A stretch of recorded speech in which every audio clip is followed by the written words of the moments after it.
Hello everyone, welcome back to another episode of r/Entitled People. In today's episode, quit swimming so stupid, my grandson is copying you. Are we entitled people for ordering gluten-free pizza? The only thing that matters is her coffee. Before we get started, make sure to subscribe so you will never miss a video. So let's get started. Quit swimming so stupid, my grandson is copying you. It all starts with the most infernal of devices at the gym: the treadmill. See, a friend of mine who is basically a professional gym rat told me, "Dude bro guy, you gotta up your cardio game," and insists that a half hour on a treadmill every time I hit the gym would be a good plan. Life pro tip: when someone addresses you as dude bro guy, seek a second opinion. Did the treadmill thing for a few weeks, and then I noticed any time I went downhill my knee was like, "Hey, you're an asshole. Stop that." Which was a problem. As I have a dog who likes to go on walks and where I live is not precisely known for its flat terrain, this was an issue. Then it got worse, now it was downhills and stairs. Deadlifts? Squats? Leg press? No problem. Slight downhill? Stairs? Oh nah. Figuring knees aren't something one should ignore and hope it goes away with. I met with my doctor. She promptly referred me to physical therapy and not a knee brace like I was hoping. I met with the PT lady. She did an exam, said my quads are wonk and need work. I also discovered where my quads are. I was told to do not a lot with my legs at the gym other than bikes or swimming. All things being equal? I'll swim. I can swim. But I cannot swim well for very long. Turns out being out of breath and trying to get actual air in isn't as easy as it used to be, especially when some fat ass is splashing water all around. Until my lungs catch up with the rest of me, I've adopted what I call the fatty twirl. 4 or 5 strokes of freestyle, roll onto my back and then kick with the legs until I've got air in me. Then roll back for more and pray I haven't gotten close enough to the edge of the pool to smack my hand into it. I assume I'm doing well because PT lady hasn't given me that "I am disappointed" look typically reserved for dentists when one has forgotten to floss. But that brings us to yesterday. Normally I go in the morning, mostly in the interests of avoiding shrieking children while I'm trying to do my thing, but work was nutty and I went later than I usually do. There were clumps of teenagers doing I don't even know what, but they mostly just snickered to each other and I minded my business. Now the dry part of my routine is done and it's pool time. I wound up taking a lap lane next to a grandmother in her 50s was apparently trying to teach her grandkid who was 10 tops how to swim properly. I didn't hear a whole lot seeing as when my ears weren't underwater there was a fat guy splashing and making a bunch of noise, but I could tell the kid was splashing and coughing a lot and this made grandma upset. I didn't pay attention because it wasn't my business and there were lifeguards. I just wanted to get my laps done. Was on an extended period of back float time trying to catch my breath when I was ambushed by a pool noodle. Said noodle was applied directly to my face and not gently. While not painful, a noodle to the noggin is quite startling. I believe the first words out of my mouth were, "What the hell?" It was grandma wielding the noodle. And she was giving me a very stern look. "Watch your language. And stop doing that." I asked grandma what it was I was doing that led her to believe smacking me with a noodle was a good idea. Grandma informed me that I was swimming stupid and her grandson wanted to copy me. So I needed to stop. After I confirmed that was in fact why I was assaulted with a noodle, I suggested that she might have better luck in the kids' part of the pool. You know, the one over there, far away from me. She said she was just fine here, I was the one causing the problem. I thanked her for her opinion and promptly resumed my swim. On my return trip, this woman stepped into my lane and grabbed my ankle. I don't know about the rest of you, but when I'm swimming and something grabs my leg, instant panic response. I immediately started flailing and kicking wildly, trying to free myself. Grandma got herself a nice adrenaline kick right on her forearm. I came up gasping for air and ready to start swinging. I am stopped by the soothing sounds of Grandma wailing about how I just broke her arm. Edit, her arm was not in fact broken. She wound up with a nasty bruise, and that was it. I caught her with the top of my foot. Pro tip: top of the foot is a bad place to land a kick with. Naturally, that's enough to get the lifeguards involved, none of whom were apparently paying attention before she started screaming. Two of them are lifting Grandma out of the pool and trying to examine her arm while she's still wailing and flailing.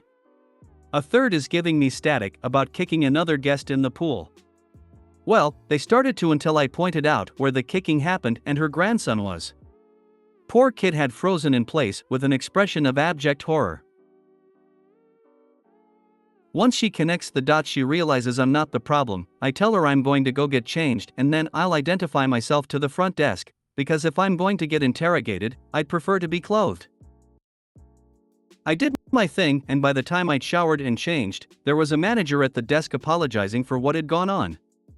They reviewed the tapes and that woman's membership had been terminated and they're very sorry and please don't sue us. Best interrogation ever. Play stupid games. Very satisfying to read that the Karen got some well-deserved physical interaction in response to her assault. No matter what happened here, I was on your side for coining the term fatty twirl. I thought I was the only one that swam that way. I don't know if you/Ulfra and I are soulmates or the fatty twirl is a trait all of us non-gym dude bro guys share. Dude, this had me laughing so hard. I feel your pain with trying to get back into working out again. I don't blame you for wanting to be dressed while being interrogated. Good on the gym for having security cameras that caught what really happened. Mostly, you are an excellent writer. You set the scene and added some humor and had a happy ending for everyone involved except the entitled grandmother. Well done. This is written wonderfully. Glad you got a good resolution. OP. I'm glad that A, she didn't drown you, and B, she was kicked out of the gym. The type of entitlement it takes to act like she did is off the charts. Are we entitled people for ordering gluten-free pizza? Okay, so this happened to me and my friends last weekend. We were having a bachelorette party for my friend and I was in charge for lunch. We were in the middle of activities, so we figured it was easier to just order pizza. This was a small town and around midday, so not that many places were open yet. I call this pizza place right after they opened and ask about gluten-free options and how they prepare it and if they prepare it with separate equipments and in separate ovens.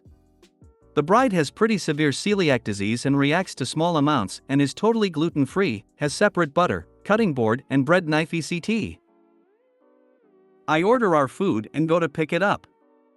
At the counter the guy starts to give us an attitude like, so you're a picky person wanting gluten-free, and makes us feel like we're entitled and difficult for ordering GF pizza. We explained that the gluten-free is for someone with celiac disease and that she gets really sick eating contaminated foods.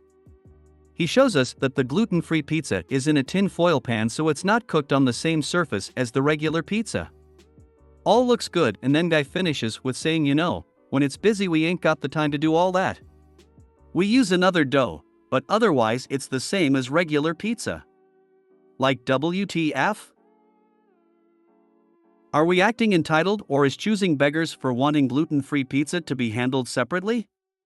I don't usually order gluten-free, so I don't know what the practice usually is. We just didn't want the bride to get sick on her bachelorette party. Celiac here know what happens when I have gluten?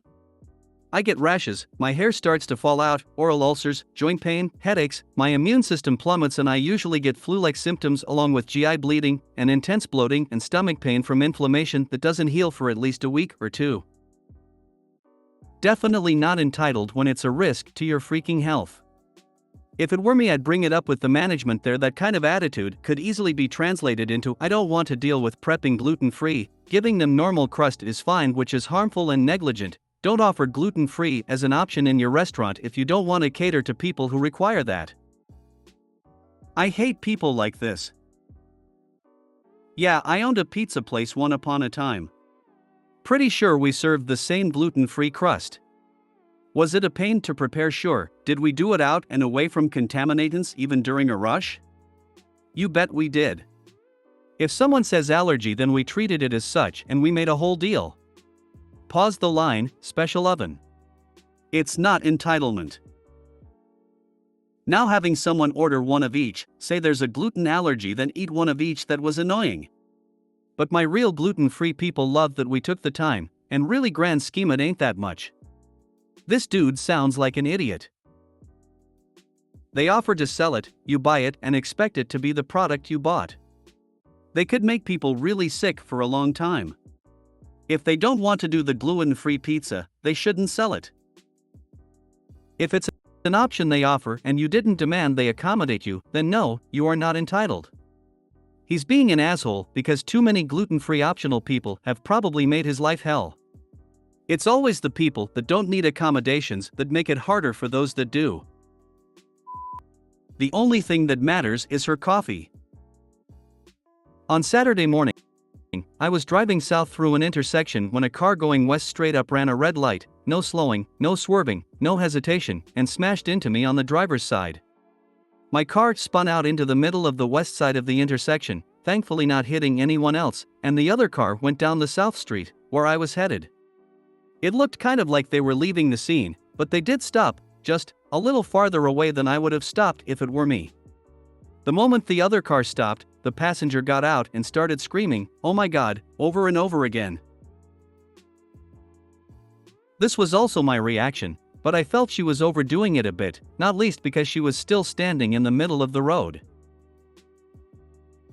I was obviously shaken up, and my insurance app was alerting me that they detected an accident and asking if I wanted to call 911, which is nice, but also added to my overall flustered state, so I just sat in my car for a bit.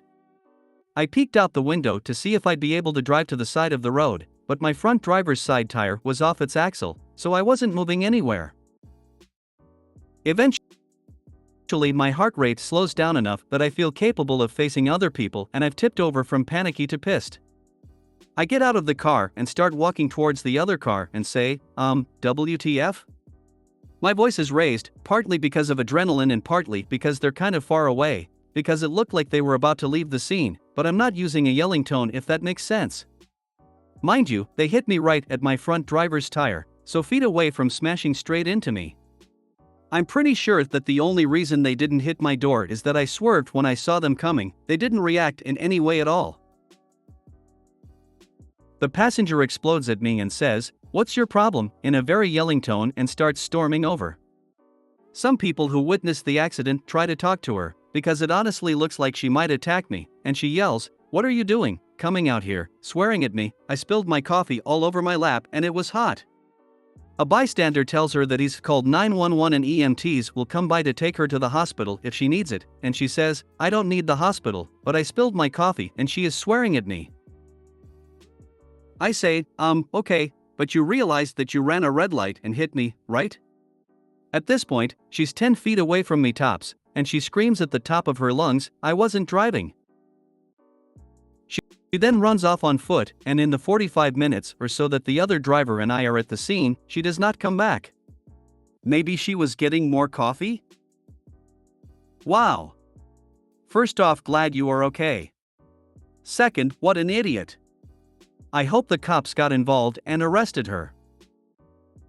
The cheapest insurance you can ever get is a dashcam. May her coffee forever be spilt onto her lap, and may her donuts always be moldy. It wasn't McDonald's coffee, was it? Then that could be a problem. JK. Opie, glad you are doing better. It's probably been stated elsewhere, but there were extenuating circumstances in that particular case that actually made the lawsuit valid. If you made it to the end of the video, thanks for watching. Don't forget to like, subscribe and share, and we will see you in the next video.